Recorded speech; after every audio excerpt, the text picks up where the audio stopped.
Bueno, muy buenos días, espero que se encuentren muy bien. Muchas gracias por estar participando en esta clase. Bueno, chicos de manejo integral de residuos sólidos, la idea básicamente el día de hoy es que miremos el tema que nos compete para la semana 7 y que comencemos a trabajar en pro de desarrollar las actividades de manera virtual. Entonces, como observaciones generales les digo, muchos de ustedes ya están obviamente suscritos a este canal. Les pido que activen la campanita también, por favor, para que puedan colocar allí el recordatorio y que les empiecen a llegar los videos. Veo que en el grupo me faltan algunas personas en el Classroom, por favor estén muy pendientes de eso. Inscríbase en el Classroom, básicamente la idea es que podamos hacer las clases de manera virtual y que ustedes tengan pues todas las herramientas para participar en la clase. Vamos a mirar esta clase desde el punto de vista, digamos, teórico y la idea es que ustedes tengan la posibilidad de hacer la práctica a través de un pequeño taller que les voy a dejar con una información que ya tienen colgada en el Classroom y adicionalmente voy a poner pues el ejercicio para que lo podamos desarrollar cada uno en nuestras casas. Muy pendientes por favor con esta información, la idea básicamente es que respondamos de manera adecuada y que cada uno tenga la posibilidad de hacer su taller. Entonces, bueno, comenzamos con la clase del día de hoy. Vamos a ver proyecciones y caracterización de residuos. Básicamente la idea es que ustedes tengan la posibilidad de proyectar o de llevar una población del día de hoy a una instancia futura. Tenemos varios métodos de proyección, ya los vamos a mirar, pero básicamente la idea es que ustedes puedan proyectar las poblaciones y adicionalmente identificar o saber qué es caracterización de residuos, que es algo muy importante para el desarrollo de su PEGIRS. Las actividades del servicio público de aseo, ¿cuáles son? Básicamente tenemos unas actividades de recolección, unas actividades de transporte, unas actividades de barrido. Después tenemos un corte de césped y poda, transferencia, que es el ejercicio de transferir los residuos o de recibir los residuos en una estación intermedia entre la empresa en la que usted trabaja y el sitio de disposición final. Tratamiento, aprovechamiento, disposición final y lavado de áreas públicas. Básicamente vamos a mirar este ejercicio desde el punto de vista de la recolección de residuos como una forma de entender cómo afecta la población o el desarrollo poblacional o el número de personas que existen en una zona al desarrollo pues, y a la gestión integral de los residuos sólidos. Producción per cápita, básicamente la medida en la que se toma la caracterización de los residuos o la manera en la que se proyecta es a través de la producción per cápita. La producción per cápita es la cantidad de residuos que se generan por habitante en kilogramos por habitante día. Es decir, cuántos residuos genera cada persona. Lo que vamos a calcular con la producción per cápita es cuántos residuos genera cada persona. Entonces, producción per cápita o PPC, que no es pizza, pollo y carne, sino PPC es producción per cápita, vamos a tener tres escalas, es decir, la cantidad de residuos en peso, la cantidad total de residuos en peso, que es lo que les estoy marcando acá con el puntero, el número de habitantes que produjeron esa cantidad de residuos Y, es decir, esta cantidad de residuos Y la generan una cantidad de personas X por un tiempo determinado que se va a medir en días. Eso nos va a dar la producción per cápita. Si analizamos la producción per cápita en distintos países, vamos a identificar que hay países que tienen una producción per cápita muy alta, por ejemplo, como los Estados Unidos de Norteamérica y algunos países de Europa. Y hay países que tienen producciones per cápita más bajito. ¿De qué depende la producción per cápita? Básicamente lo que es importante tener en cuenta en este ejercicio es que la producción per cápita depende directamente del número de personas que habitan en una zona y de sus características socioeconómicas. Es decir, un país que tenga personas en general en condiciones de vulnerabilidad va a tener una producción per cápita más bajita, es decir, la gente de escasos recursos genera menos residuos. Y la gente de altos recursos que puede comprar plástico, que puede hacer mercado en grandes cantidades, por ejemplo, si ustedes analizan el caso de las personas que hacen mercado en PriceMart o que hacen mercado en distintas partes como Macro, compran grandes cantidades de productos. Cuando usted compra grandes cantidades de productos tiene una circunstancia y es que genera muchos envases, empaques y embalajes, es decir, si usted compra, por ejemplo, en PriceMart, no va a comprar una caja de leche o una bolsa de leche, va a comprar una caja de cajas de leche o una caja de bolsas de leche. En este caso, usted va a tener muchísimos más residuos que va a generar al final del día. Por lo tanto, la producción per cápita se mide por países y adicionalmente la producción per cápita puede ser medida dentro de las personas de un mismo país en diferentes estratos socioeconómicos, en diferentes condiciones socioeconómicas. Tenemos los métodos más frecuentes utilizados para calcular el flujo de residuos. Entonces miremos acá este ejercicio. A partir de los valores típicos per cápita, usted puede hacer unos valores indicativos de la producción per cápita para los municipios colombianos. El nivel de complejidad implica el tamaño del municipio, es decir, un municipio de complejidad muy baja va a ser un municipio pequeñito. Estaríamos hablando, por ejemplo, de un Pacho, Cundinamarca, de una población muy pequeña, Agua de Dios, Cundinamarca, Cómbita, Boyacá, son niveles de complejidad muy bajitos, donde las personas son muy poquitas personas, muy poquitos residuos, muy poquitas actividades económicas impactantes, muy poquita industria. Y tenemos un valor alto o un nivel de complejidad alto, estaríamos hablando de Bogotá, Medellín, Cali, Barranquilla, Cartagena, que son ciudades que tienen una complejidad muy alta. Entonces tenemos valores mínimos de producción per cápita, valores máximos de producción per cápita y un valor promedio. Ojo con ese valor promedio. Nosotros estamos generando en Colombia un valor promedio cercano a este, es decir, a 0.8, un kilogramo por habitante por día. Si trazamos esto en países desarrollados o países grandes, pudiéramos estar hablando casi del doble, es decir, de 1.6, 1.5 kilogramos por habitante por día. Nosotros no somos un país que genere muchos residuos, somos un país que genera residuos de manera moderada, sobre todo por nuestras condiciones de consumo. Es decir, el colombiano consume muchos productos orgánicos, muchas frutas, muchas verduras y muy pocas de esas cosas vienen empacadas. Si usted se da cuenta cuando usted se acerca a una placita campesina o cuando hace las compras en la plaza o en un fruver, usted generalmente mete todos los elementos dentro del carrito y después les empacan todas las frutas dentro de una sola bolsa. Eso es una práctica muy común en nuestro país. Por lo tanto, la cantidad de plástico, la cantidad de bolsas, la cantidad de envases, empaques y embalajes no es lo suficientemente grande. Entonces, si analizamos los números que están en esa tabla, nos damos cuenta que hay unos valores mínimos, unos valores máximos, evidentemente depende de las condiciones. Por ejemplo, un municipio pequeñito como Cómbita, Boyacá o Pacho, Cundinamarca va a tener también unos valores máximos, por ejemplo, en ferias y fiestas. Entonces, en ese caso vamos a analizar la cantidad de residuos sólidos que se van a generar por zonas. Depende no solamente del nivel de complejidad, sino de esos picos de personas que van a estar dentro del municipio en un momento dado. A partir de esa caracterización del flujo de residuos, es decir, de determinar cuál es la cantidad de residuos que se generan en cada uno de los municipios, vamos a tener adicionalmente una caracterización municipal o una caracterización específica, que era lo que les estaba comentando ahorita. Por ejemplo, si vamos a hacer un muestreo dentro de un municipio, tenemos que hacerlo al menos 4 veces al año para contemplar cómo varía con las estaciones. Piense usted si usted es de un municipio pequeño o es una persona, por ejemplo, que vive en un municipio como Muso o que vive en un municipio pequeñito. Esos municipios pequeños generalmente tienen unas estacionalidades. No es lo mismo los residuos que se generan, por ejemplo, en Melgar en diciembre que los residuos que se generan en Melgar un día como hoy. Digamos que un día como hoy que las personas están en Bogotá, es muy difícil que se generen grandes cantidades de residuos en un municipio como Melgar. Pasa lo mismo con los municipios que tienen ferias y fiestas. En ferias y fiestas la cantidad de residuos es muy grande y en una época normal son muy pequeños. Entonces no podemos hacer la caracterización de residuos, por ejemplo, para proyectar el relleno o para comprar el camión en abril. No la podemos hacer en junio únicamente. Tenemos que mirar por lo menos 4 veces al año cómo se van a comportar los residuos e identificar cuáles son esos momentos estacionales en los que las poblaciones van a tener unos picos mayores de residuos. Para originar ese plan de muestreo, ¿qué vamos a hacer? Vamos a determinar la zona de muestreo, es decir, vamos a decir, ok, si el municipio es de 3 hectáreas, 5 hectáreas, 10 hectáreas, vamos a determinar cuál es esa zona en la que vamos a trabajar 1000 hectáreas, 500 hectáreas, 50 casas, 50 barrios. Vamos a determinar cuál es esa zona en la que se va a hacer el muestreo como tal de los residuos.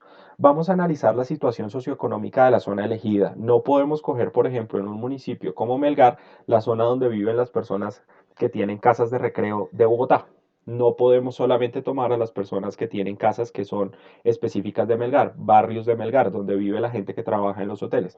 Tenemos que hacer una caracterización de la situación socioeconómica y tomar varias zonas dentro del municipio. Tomar una zona del municipio que sea de las personas que tienen más recursos económicos, una zona de los que tienen menos recursos económicos y hacer un ejercicio transversal. Vamos a revisar la zona de recolección actual y el fin que se le da a los residuos, es decir, vamos a identificar actualmente qué se está haciendo con los residuos, actualmente cómo se recoge, actualmente cómo se manejan, porque tenemos que no solamente hacer el ejercicio nuevo de un PEGIRS municipal, sino que adicionalmente tenemos que analizar cómo se está haciendo hoy. Es decir, hoy cómo se están manejando los residuos es lo que me va a permitir a mí caracterizarlos a futuro.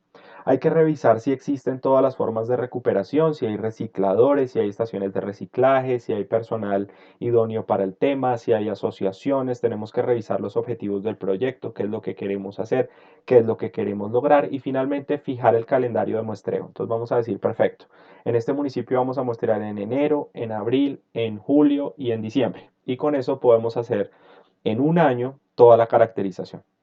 Es importante que tengan en cuenta esas cifras que les estoy dando, porque es lo que les va a permitir proyectar a futuro cómo va a funcionar el tema de los residuos. Es decir, no se proyecta a este mes o al otro mes, se proyecta a un año completo. Cuando estamos haciendo un PEGIRS municipal, lo que vamos a hacer es proyectar el ejercicio para el próximo año de manera ordenada, para poder tener las características del residuo a lo largo del año. Se va a establecer solo si es necesario una macro caracterización y si se requiere alguna caracterización específica. Es decir, en un municipio no solamente vamos a analizar los residuos que se generan en ese municipio, sino que es muy posible, por ejemplo, que el municipio, si es Suacha, por ejemplo, una cosa es Suacha Pueblo y otra cosa es Suacha la zona industrial. Hay que hacer caracterizaciones específicas en la zona industrial de Suacha, caracterizaciones específicas en la zona rural y de caracterizaciones específicas en Suacha Pueblo. Pasa lo mismo con USME, USME rural, USME pueblo y USME eh, Usme la zona industrial que está un poco más pegada de Bogotá. Entonces ahí nosotros tenemos que analizar si se hace una caracterización de todo el municipio o si se hace una caracterización específica por zonas. Por ejemplo, San Francisco, Cundinamarca, La Vega, Cundinamarca, son municipios que no son grandes, pero que son muy homogéneos. Casi todo el municipio funciona de la misma manera. Tenemos una parte rural escasa y una zona urbana, un casco urbano pegadito, que es el casco urbano que va a generar residuos, no hay zonas industriales. Entonces, en ese caso puede hacerse una macro caracterización. Y hay zonas que son muy grandes y que tienen características muy distintas donde tenemos que hacer caracterizaciones específicas. Caracterización, ¿qué quiere decir para los que estén perdidos en esa expresión? Esto que está acá es una estación de transferencia.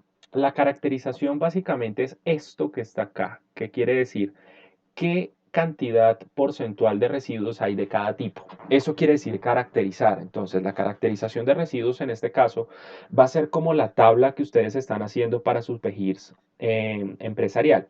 Es decir, cuánto residuo orgánico hay, cuánto plástico hay, cuánto vidrio hay, cuánto papel hay.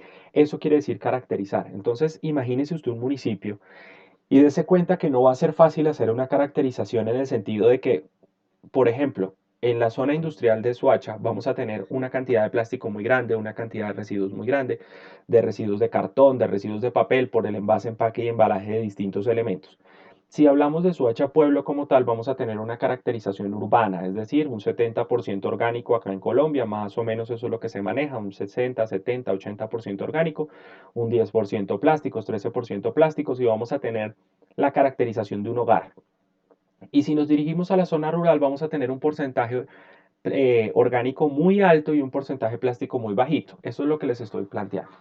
Se tiene que establecer un procedimiento y normas de seguridad para el trabajo en campo, considerando el muestreo, el equipo protector, los primeros auxilios, residuos peligrosos, emergencias. Es decir, cuando usted va a ir al municipio a mirar cuántos residuos hay, a caracterizar la cantidad de residuos, usted tiene que identificar a quién va a mandar. Por ejemplo, las personas que están trabajando PEGIRS en este momento tienen que tener claridad de que es muy posible que la empresa a la que le están haciendo el PEGIRS no cuente con las condiciones ideales para saber cuánto residuo hay. Usted tiene que tener una balanza, tiene que ir con unos elementos de protección personal para poder saber cuántos residuos hay.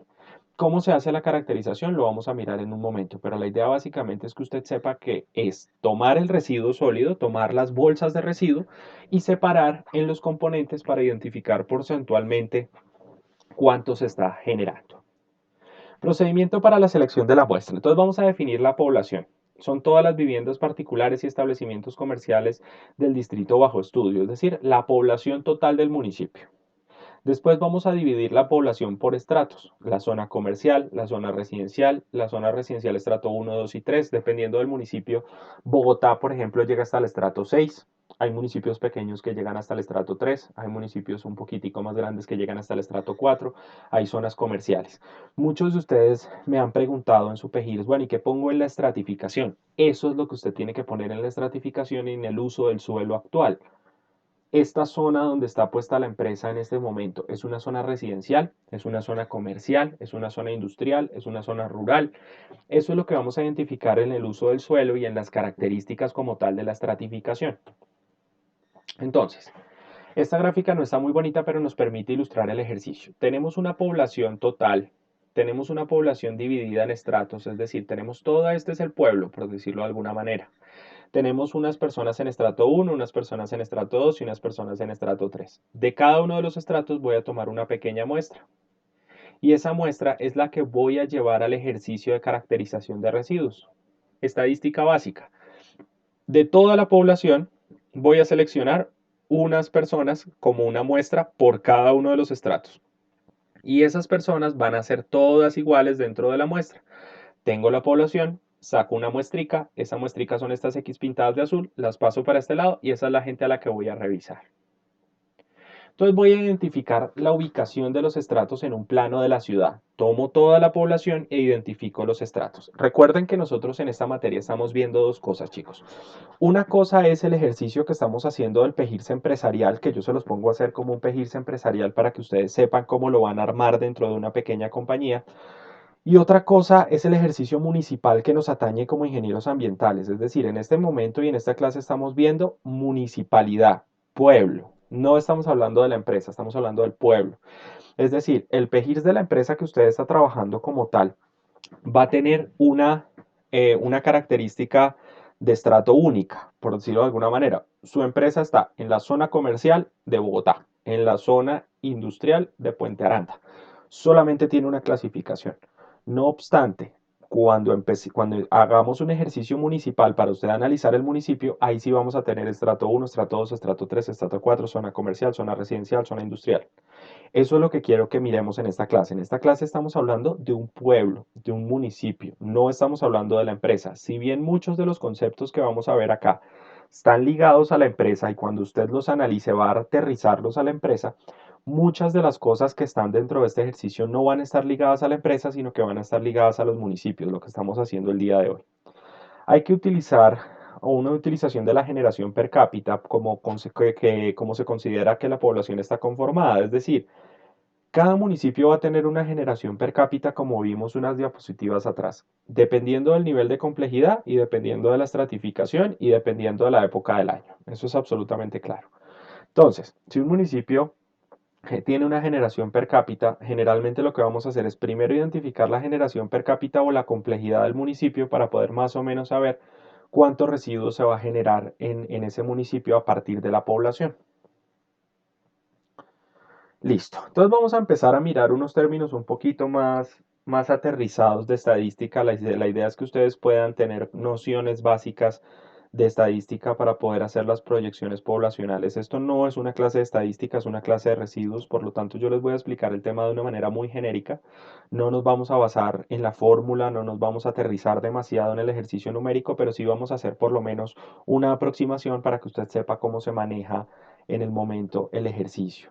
Tenemos una desviación estándar. La desviación estándar es la medida de la dispersión o variabilidad de un conjunto de datos, es decir, qué tanto los datos se desvían entre sí o cuál es la medida de dispersión que existe entre los datos. Es la raíz cuadrada de la varianza. Pero entonces, ¿qué es la varianza? Entonces, la desviación estándar, como les digo, es una medida de dispersión o variabilidad, es decir, qué tanto varían los datos o qué tan dispersos se encuentran entre sí, cuánto se separan los datos. Es decir, cuando tenemos una gráfica, ya vamos a mirarlo de manera gráfica, tenemos un ejercicio que nos permite determinar qué tanto se están separando los datos para saber un dato que esté por fuera de esa separación, si es típico o atípico, si es un dato muy alto, si es un dato muy bajo. Entonces la desviación estándar es la variabilidad de los datos y mide cuánto se separan los datos entre sí. La varianza es el promedio de las diferencias de cada dato con la media, es decir, tengo un promedio de datos, tengo un conjunto de datos. A esos datos les saco un promedio. La varianza es el promedio de la distancia que hay entre cada dato y el promedio. es la distancia que hay entre cada dato y el promedio. Entonces tengo un conjunto de datos, haga de cuenta que tengo una gráfica. Ya lo vamos a mirar con un ejemplo práctico, pero tengo una gráfica. En esa gráfica tengo un conjunto de datos. Voy a calcular el promedio de todos los datos y después para cada dato se identifica cuánta distancia hay o qué diferencia hay entre el promedio y el dato. Eso me va a dar un número y el promedio de todos esos números de la distancia que hay entre cada dato y el promedio va a ser la varianza. En otras palabras, se siguen los siguientes pasos. Se calcula la media o el promedio de todos los datos. Por cada número se resta la media y se eleva al cuadrado. Y finalmente, se calcula la media de esas diferencias al cuadrado. Es decir, vamos a analizar y vamos a calcular la distancia que hay entre el promedio y cada uno de los datos para poder identificar cuál es la separación de los datos.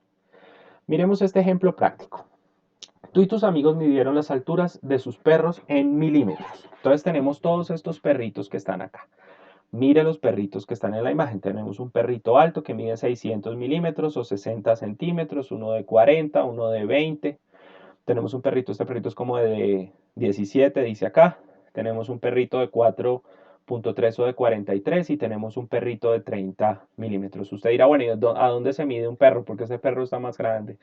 Entonces, digamos que para que se entienda el ejercicio, los perros se miden a la cruz. La cruz o todos los animales, esto es un dato que no tiene nada que ver con la materia, pero digamos que es importante para el ejemplo, los animales se miden a la cruz. La cruz es la distancia que hay entre los hombros del animal. Es decir, usted va a coger a su perrito, si tiene perrito en la casa, y va a mirarle las paticas. Cuando toque el hombro del perrito, ahí en la mitad, es decir, donde empieza la columna y donde se va a convertir en la cabeza del perrito, allí se encuentra la cruz. El perro se mide desde ahí hasta el piso. La cabecita no se mide porque en teoría la cabecita debería estar recta así. Lo que pasa es que obviamente los perritos levantan la cabeza, pero se mide a la cruz a los animales. Entonces vamos a calcular la media, la varianza y la desviación estándar. Entonces empecemos con la media. La media va a ser el promedio. Sumo las alturas de todos los perritos. Sumo las alturas de todos los perritos, lo divido entre 5 perritos y me da 39.4. Es decir, esta línea verde que está acá es el promedio de las alturas de los perritos. Eso va a ser la media. Perfecto. Entonces, esto mismo aplica no solo para perritos, esto aplica para cantidades de residuos, esto mismo aplica para cantidades de población, esto mismo aplica para porcentajes o para cantidades de distribución poblacional, es decir, esto nos aplica para todo. En este caso vamos a calcular el promedio, la media y el promedio es lo mismo, muy sencillo. Ahora miremos acá. Vamos a calcular la varianza. Entonces, ¿cómo vamos a calcular la varianza? Vamos a medir, como les estaba diciendo, la distancia entre el promedio, que es esta línea verde, y cada uno de los datos. Para el perrito negro que estaba acá nos dio 206, es decir, el perrito negro es 20.6 centímetros más alto que el promedio. Miremoslo acá, aquí está. El galgo es 76 milímetros más alto que el promedio. Mírelo acá. El salchicha es 22.4. Este parece un schnauzer. El schnauzer es, ¿cuánto? El schnauzer es 36 milímetros y eso que parece como un Boston Terrier. El Boston Terrier es un poquito más bajito. Es 9.4 centímetros más bajito. Entonces, como todo lo estamos haciendo en milímetros, vamos a determinar que elevamos al cuadrado cada uno de los factores. Entonces tomamos 206 al cuadrado más 76 al cuadrado menos 224 al cuadrado más 36 al cuadrado menos 94 al cuadrado. Todos esos valores los vamos a dividir entre 5 porque son 5 perritos. Cuéntenos. 1, 2, 3, 4, 5 perritos. Eso nos va a dar 108, 108.520 o 108.520 entre 5 da 21.70. Es decir, en promedio, por decirlo de alguna manera, en promedio, los perros de este ejercicio son 21 centímetros más grandes o más pequeños que el ejercicio que estamos analizando. es más o menos el dato que nos está dando. En promedio, 21 centímetros más alto o más bajitos de lo que está planteando el ejercicio. Hay una variación, esa es la varianza del ejercicio. Ahora, ¿cómo vamos a hacer la desviación estándar? Lo bueno de la desviación de estándar es que es útil. Ahora vemos que las alturas están a una distancia menor de la desviación estándar y la media. Es decir, más o menos, la distancia que hay entre la media y los perritos es de 147 milímetros. Es decir, el perro más alto, el perro más alto debería estar en 147 y el más bajito en 147 menos de la media. Por lo tanto, el perro negro es mucho más alto que la desviación estándar, es mucho más alto que la distancia o el buffer que hay entre el promedio. Entonces tenemos la línea de la media, la distancia más o menos típica de distancia que va a existir entre la altura de los perros y los perritos que están por fuera del ejercicio. Es decir, este perro negro es mucho más alto que el promedio de distancias que existe entre los datos. Y este perrito, el salchicha, es mucho más bajito que la distancia que existe entre la mayoría de los perros. Es decir, estos tres perros están dentro del promedio de distancia de los datos. Y estos dos, el negro y el cafecito, están por fuera. En ese caso, ¿qué nos permite ver esto? Esto es lo que nos va a permitir, ingenieros, más adelante, poder identificar la media de generación de residuos sólidos, los picos de generación de residuos sólidos y poder saber cuándo se generan residuos de manera exagerada, pero que no se tienen en cuenta dentro de la medición normal. Entonces, por ejemplo, si esta gráfica que está acá no fuera de perros, sino fuera de residuos sólidos, ¿qué vamos a analizar en este caso? Este sería el promedio de generación per cápita de residuos de un municipio como Pacho, Cundinamarca. Este perrito puede querer decir que este es el dato de las ferias y las fiestas. Es demasiado grande el dato, es decir, no se va a tener en cuenta todo el año porque esto es algo que va a pasar una vez cuando están en ferias y fiestas. Este dato puede ser, por ejemplo, cuando hay ferias y fiestas en el pueblo de al lado. Toda la población de Pacho se desplaza al pueblo de al lado y en esos días no se generan residuos. Y este puede ser, por ejemplo, diciembre. Este puede ser un dato normal de un día como junio, 5 de junio. Esto puede ser un dato de una Semana Santa, que la gente se va del pueblo, no sé. Es decir, esta gráfica que está acá, que si bien el ejemplo lo hicimos con perritos para determinar el promedio de los perritos, la varianza, que en realidad es un dato intermedio que nos va a permitir hacer el cálculo de la desviación estándar, que es lo que finalmente nos va a interesar. Es decir, esto es un dato de cálculo que no es altamente importante en el ejercicio específico que estamos haciendo. Lo importante para nosotros es la desviación estándar, que es esta distancia entre los datos y el promedio, para poder identificar cuándo los datos se salieron de lo normal. Esto quiere decir que la línea verde y las dos azules son los datos normales. Cualquier dato que esté aquí adentro es normal. Cualquier dato que esté por fuera va a ser anormal. Por lo tanto, tenemos que tener mucho cuidado. Entonces, ¿qué nos permite hacer eso? Identificar, en este caso, que los Rottweilers son perros grandes y que los Dachshunds o los salchichas son más pequeñitos. Pero eso es exactamente lo mismo que nos va a poder determinar que en ferias y fiestas los residuos son muy grandes y que en otras épocas del año los residuos son muy pequeños, pero que existe una normalidad de generación de residuos en el municipio. Espero que haya entendido el ejemplo hasta el momento porque es muy importante que entienda los datos que estamos analizando para poder caracterizar poblaciones e identificar distancias. Esto que estamos viendo es un tema muy estadístico que si usted no ha visto estadística puede ver videos en YouTube sobre este ejercicio. La idea es que a usted le quede claro cuál es la diferencia entre media varianza y desviación estándar porque son datos muy básicos para el desarrollo de ejercicios de residuos más adelante. Para determinar la generación de residuos que vamos a necesitar, vamos a necesitar una balanza primero, formularios de campo, marcadores con tinta negra, lápices, borradores y papelería en general, bolsas de polietileno y guantes de hule para uso industrial. Entonces, ¿cuál es el procedimiento? Primero, con la información obtenida del muestreo estadístico aleatorio, es decir, la población, los estratos, las muestras y sacar de la muestra unos datos, vamos a hacer un ejercicio de 7 días más un día, que se llama operación de purga. Ojo con ese dato, pura pregunta de parcial. Los muestreos de residuos sólidos se desarrollan 7 días más un día, no 8 días. 7 días más un día, son cosas distintas. ¿Qué quiere decir esto? Que vamos a tener 7 días, que son una semana, y un día de prueba.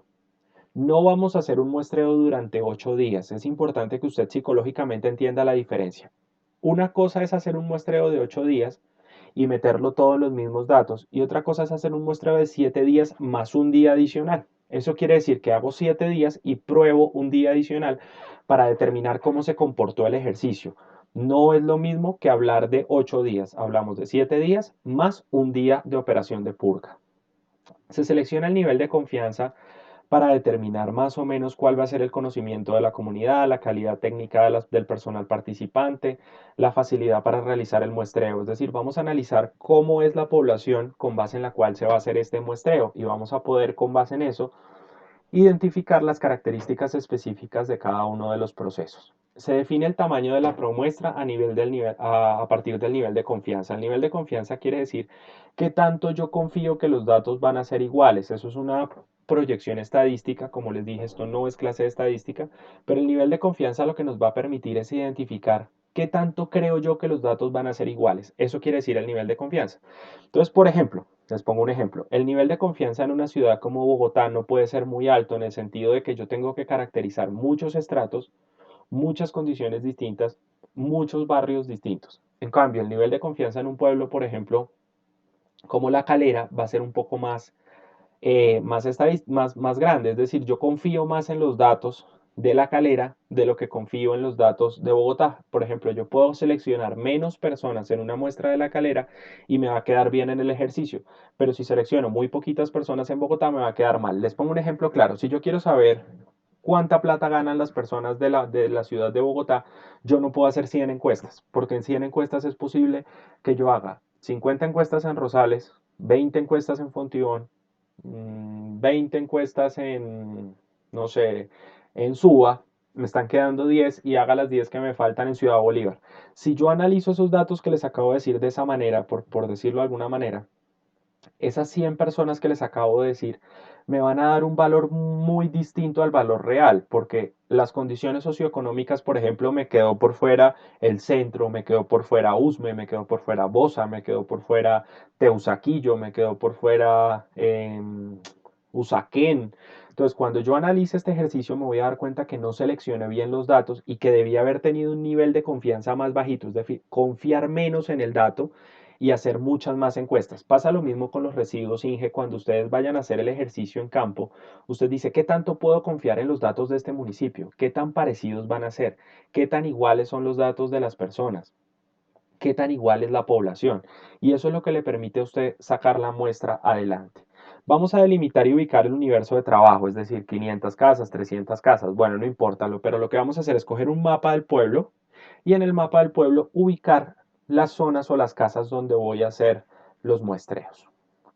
Voy a recorrer la zona y voy a visitar a los habitantes de las casas. ¿Qué hago? Voy casa por casa y le digo, buenos días señora, ¿cómo está? Bienvenido. Nosotros vamos a hacer un muestreo de residuos y necesito de su colaboración. Vamos a mirar este ejercicio con detenimiento. ¿Por qué?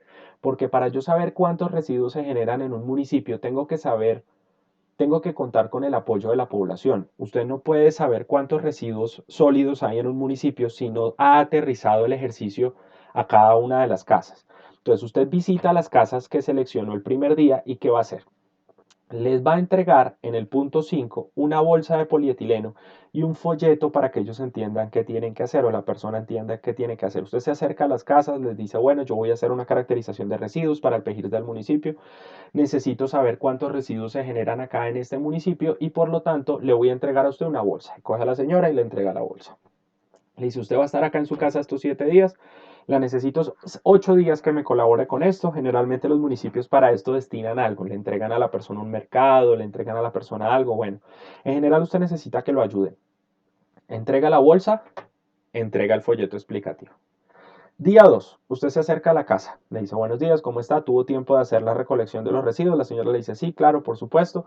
Entonces usted le dice perfecto, regáleme esa primera bolsa. Usted recoge la bolsa y le entrega a la señora otra bolsa y le dice por favor ahora llene esta. ¿Eso qué quiere decir? Piense usted en lo que estamos hablando. Retomo otro poquito para que usted entienda. Ubicamos el municipio. Este es el procedimiento para saber cuántos residuos hay en un municipio. Son 7 días más 1, Voy a identificar el nivel de confianza, cuántas casas necesito, si es un municipio complejo o no es complejo, para poder determinar qué hacer. Identifico las casitas, me acerco a la casa, hablo con la señora, le entrego una bolsa, le entrego un folleto para que la identifique. La señora va a llenar todos los residuos del día de la casa, lo va a echar en esa bolsa. Al día siguiente recojo la bolsa y le entrego otra bolsa. Ojo con eso que está ahí. Parece tonto lo que les estoy diciendo, pero es importante que usted tenga en cuenta. Por ejemplo, si usted es la persona que va a hacer esta caracterización de residuos en un municipio y usted le entrega una bolsa y va a recoger la bolsa que necesita, mínimo va a necesitar usted una camioneta, es decir, usted no puede hacer esto a pie, ni loco, tiene que tener una camioneta para ir dando bolsas, recogiendo bolsas, dando bolsas, recogiendo bolsas. No puede ir solo o sola, no puede ir solo o sola, tiene usted que llevar una persona que lo ayude a usted a recoger las bolsas, a subirlas a la camioneta, una persona que organice las bolsas, es decir, que mínimo usted ya va en 3 personas, usted como ingeniero, el conductor de la camioneta y un ayudante para las bolsas. A partir del segundo al séptimo día se recogen las bolsas que contienen los residuos generados el día anterior y se entrega una bolsa nueva. El octavo día solo se recoge la bolsa con los residuos del día anterior. Es absolutamente sencillo. Yo todos los días voy, entrego una bolsa. El primer día entrego una bolsa y no me devuelvo con nada. El día 2 entrego una bolsa nueva, me traigo la bolsa con residuos. El día 8 recibo una bolsa con residuos y no entrego nada. Es decir, tengo que tener al final del día 8 bolsas por casa. Miremos el dato que pusimos acá, de 300 a 500 casas. Es decir, que usted va a tener 8 por 3 bolsas por municipio. Va a tener muchísima cantidad de residuos. Usted va a recoger muchísimas bolsas de residuos. Para obtener el valor de la generación per cápita, entonces, usted va a coger todas las bolsas de residuos y las va a pesar. Eso le va a dar una cantidad de residuos. Le va a dar, por ejemplo, una tonelada de residuos, no sé, una tonelada de residuos. Usted va a dividir esa tonelada de residuos entre la cantidad de personas que habitaban en todas las casas donde usted entregó una bolsa. Digamos que usted muestreó 300 casas, en cada casa vivían 3 personas, eso quiere decir que 900 personas generaron los residuos que usted tiene ahora en su poder. Va a coger esas 900 personas y esas 900 personas van a producir la tonelada de residuos. Finalmente usted le va a dar entonces que la población generó más o menos 0,90 y péguele kilogramos de residuos al día. Entonces vamos en el periodo de tiempo, en los 8 días. Y eso lo va a dividir después entre el número de días. No sé si vamos siguiendo el ejercicio. Si no lo va siguiendo, anote las preguntas porque el problema es la interacción y la idea es que en la siguiente sesión respondamos todas las preguntas de una sola vez. Yo les recomiendo que tengan preguntas para que podamos trabajar. Entonces, básicamente, entregué bolsas, recibí bolsas con residuos. Peso todos los residuos, calculo la cantidad de personas que los generaron y con eso voy a generar la generación per cápita por día. Entonces, miremos acá el procedimiento de una manera más ingenieril. Tenemos el procedimiento. Se selecciona el tamaño de la muestra, que era el punto 1. Se ubica la muestra, punto 2. Se hace la identificación física y una encuesta. ¿Por qué una encuesta? Porque tenemos que saber el estrato, el ingreso, cuántas personas viven en la casa. Entrego la bolsa, recojo la bolsa y peso los residuos y los elementos. Eso lo voy a hacer 7 días más 1 u 8 días. 7 días más 1 u 8 días. Recuerda que no es lo mismo 7 más 1 que 8. Esto que sale de acá va para cuarteo. Ya vamos a mirar qué es cuarteo y ya les voy a decir cómo funciona el cuarteo. De aquí va a salir entonces un vaciado de datos en formulario, una evaluación estadística de resultados y una identificación física de la muestra. Entonces, este que está acá, esta imagen que está acá, es el procedimiento para la caracterización de residuos en un municipio. Este es el procedimiento para la caracterización de residuos en un municipio. Conocimiento de la producción de residuos permite decidir los equipos de recolección más adecuados. Es decir, cuando yo identifico cuántos residuos se generan en el municipio, yo puedo saber qué camión necesito, qué tipo de instalación necesito, qué personal necesito, cuáles son las rutas para llevar los residuos. Es decir, no va a ser lo mismo si el municipio tiene una zona industrial que si no la tiene. Las rutas van a ser distintas para la zona industrial que para la zona residencial. Una frecuencia de recolección. Yo con la cantidad de residuos que se generan per cápita voy a poder identificar, permítame un segundito, voy a poder identificar cuántos residuos se generan.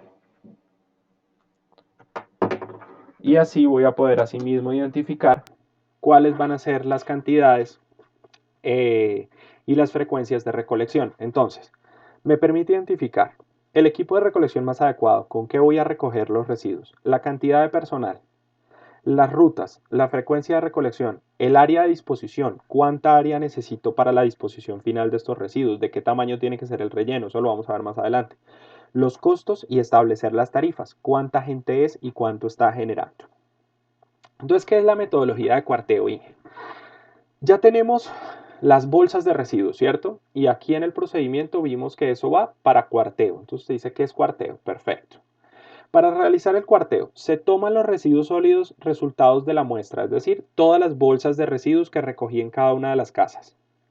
El contenido se vacía en una pila. Míralo acá. Cojo toda la basura, todos los residuos y los echo en una pila.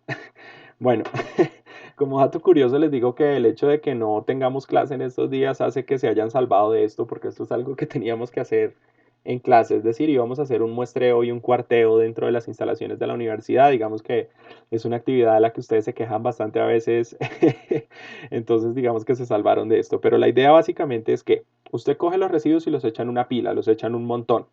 Ese montón lo va a picar en cuatro.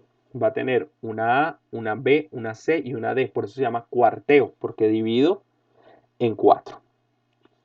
Esos montones vamos a dividirlos tantas veces como sea necesario, repitiendo la operación hasta dejar un mínimo de 50 kilogramos. 50 kilogramos, es decir, revuelvo los residuos, los echo en una montaña, lo divido en cuatro y después voy a dividir en cuatro tantas veces una de las secciones hasta que obtenga un montoncito de 50 kilos. ¿Sí? Entonces, divido en cuatro. Elimino partes opuestas, es decir, cojo la A y la elimino, cojo la C y la elimino, me quedo con la B y la D. Lo vuelvo a hacer un montoncito solo con la B y la D, lo divido en cuatro. Elimino las partes opuestas otra vez, vuelvo a sacar la A, vuelvo a sacar la B. Vuelvo a unir la D y la B y lo vuelvo a hacer un montoncito. Y voy haciendo montoncitos hasta que el montoncito pese 50 kilogramos. De las partes eliminadas del cuarteo se toman 10 kilogramos para análisis físico-químicos, es decir, de lo que saqué de la A y de la C, de la A y de la C, voy a tomar 10 kilos y lo mando para identificar todo lo que es peso, volumen, humedad, todo ese tipo de cosas. Entonces, como ya les dije, este es el método del cuarteo. Esta es la montaña de residuos. Lo divido en cuatro por la mitad. Elimino la A, elimino la C, pego la B, pego la D. Lo peso. Si pesa más de 50 kilogramos, vuelvo y hago un montoncito. Lo divido en cuatro secciones. Quito la A, quito la C. Vuelvo y uno la B y la D. Si me da los 50 kilogramos, ya con eso voy a empezar a trabajar el cuarteo. Y de la A y la C de lo que fui sacando, cojo 10 kilogramos y lo mando para el laboratorio para identificar qué tiene. Entonces, vamos a verificar que el recipiente esté limpio y esté libre de abolladuras. Vamos a tomar un recipiente. Esto es para calcular el peso volumétrico. Si quieren, ya miramos esto del peso volumétrico. Entonces, ¿qué voy a hacer en este caso? Voy a identificar con lo que me va quedando de la B y la D, con esos montoncitos, el montoncito de 50 kilos, lo que quiero identificar es qué tiene. Si es orgánico, si es plástico, si es madera, eso es lo que voy a identificar. Cuando usted dice, bueno, ¿y cómo hacen para saber en una empresa, por ejemplo, cuál es el porcentaje de generación de residuos? Este es el método. Si usted tiene una empresa y no sabe cuántos residuos está generando, lo que tienen que hacer es un método de cuarteo. Por lo tanto, si la empresa en la que usted está trabajando no sabe cuántos residuos genera, este es el procedimiento que hay que hacer, un método de cuarteo para poder identificar cuántos residuos se están generando y de qué tipos. Para el cálculo del peso volumétrico, entonces verifico que el recipiente esté limpio, se pesa el recipiente o se tara, ustedes ya han visto laboratorios, tarar es básicamente pesar el recipiente para sacar el valor del peso del recipiente y que nos quede finalmente solamente el peso del residuo. Se llena el recipiente hasta el tope de los residuos homogenizados, es decir, del revuelto de residuos que tengo de la parte eliminada, de la A y la C, como les dije, 10 van para el laboratorio. De lo demás que quedó, voy a llenar este recipiente con el que voy a hacer este peso volumétrico. Nuevamente se agregan residuos hasta el tope teniendo cuidado de no presionar, es decir, se golpea el recipiente. Cuando usted llena el recipiente lo golpea, pa, pa, pa, para que los residuos vayan asentándose. Vuelve y lo llena, vuelve y hace lo mismo, vuelve y hace lo mismo. se debe obtener el peso neto de los residuos. Se pesa el recipiente y se le resta el valor de la tara. Es decir, voy a llenar el residuo sin compactar, no se compacta, sino que solamente se deja caer, pac, pac, pac. Se deja caer contra el suelo 3 veces. Entonces, verifico que el recipiente esté limpio. Peso el recipiente para tararlo. Lleno el recipiente hasta el tope y lo golpeo 3 veces. ¡Pum! Lo levanto o lo levantan varias personas, lo dejamos caer. Cuando cae, el residuo se va a ir bajando poquito a poquito dentro del tanque. Vuelvo a echar residuos, lo vuelvo a levantar y lo vuelvo a dejar caer 3 veces y voy llenando los residuos. Después vuelvo y agrego. Peso ese tanque cuando ya no le quepan más, que usted lo tire para arriba y no baje ni un poquito, ya hasta ahí llegó. Y entonces el peso va a ser básicamente lo que pese entre el volumen del tanque, que va a ser un tanque de capacidad de 200 litros. Eso me va a dar el peso volumétrico de los residuos, ¿vale? Bien.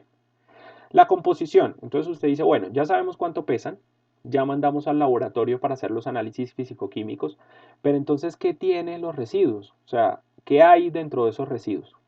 Se seleccionan los subproductos depositándolos en bolsas, es decir, vamos a coger la pila que quedó de D y B que pesó 50 kilos, la de B y D que pesó 50 kilos después de que fui haciendo el procedimiento de sacar estas de acá,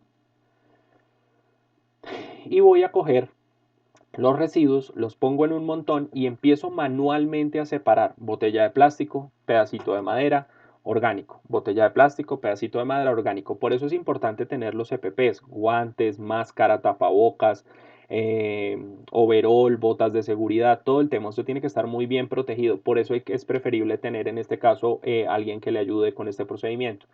Va usted manualmente a separarlo con base en esta lista. Es decir, del día 1, del día 2, del día 3, del día 4, del día 5, del día 6, del día 7 y del día más 1. Y vamos a separar todo esto que está en esta lista.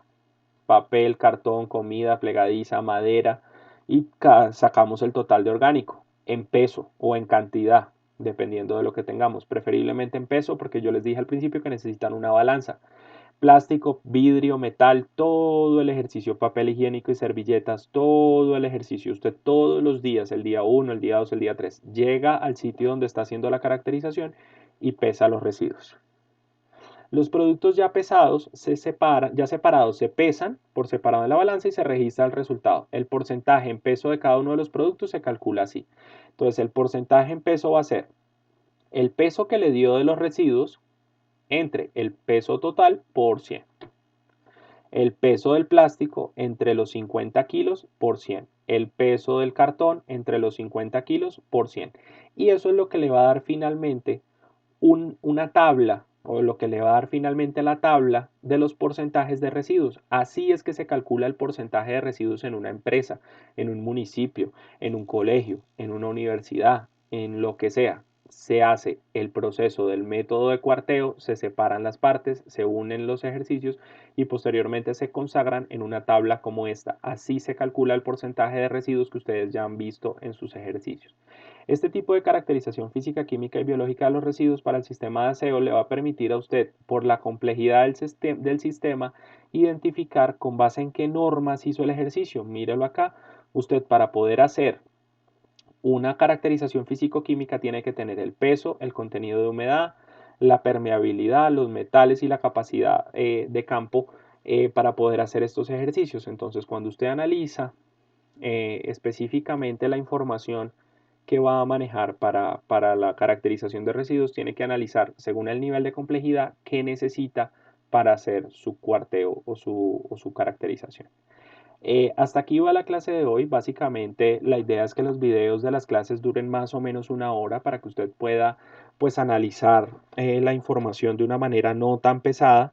Necesito que miren muy bien las características de lo que estamos haciendo aquí en la clase para que usted pueda entender qué es la proyección poblacional o cómo se hace una proyección poblacional y cómo se hace una caracterización. Esta clase se basó más que todo en caracterización para que usted entienda cuál es el método del cuarteo y cómo se calculan los porcentajes de residuos. Ahora, el ejercicio que vamos a hacer como tal para la materia es un ejercicio de proyección poblacional. Entonces, les voy a enviar una guía de proyección poblacional a través del Classroom. En esa guía de proyección poblacional aparecen unas fórmulas. Esas fórmulas son las que les van a permitir a ustedes identificar cómo se proyecta la población a futuro. Lea muy bien la guía y lea muy bien la pregunta que se le hace allí en el ejercicio. La idea es que ustedes puedan proyectar la población de un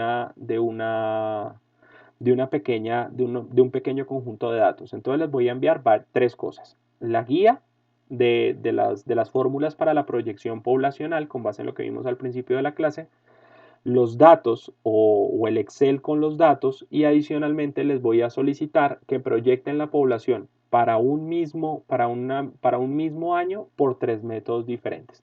El método aritmético, el método exponencial y el método logarítmico. Entonces les voy a enviar ese ejercicio a través del Classroom para que por favor lo vayan revisando, me hagan preguntas específicas en la sesión que tenemos el día jueves a través de teleconferencia, que más adelante les envío la invitación para que todos puedan inscribirse en el ejercicio, y nos vemos entonces la próxima semana. Les agradezco muchísimo, quedo muy pendiente de las preguntas que vayan a generar o sobre este video en la parte de abajo del video, o las hacemos preferiblemente en la clase del día jueves. Lo importante es que estemos muy puntuales a la hora que tenemos que estar virtualmente para que nos podamos ver y podamos trabajar el ejercicio, y que finalmente podamos conversar pues sobre la clase en esa sesión. Les agradezco mucho, que estén muy bien. Feliz día.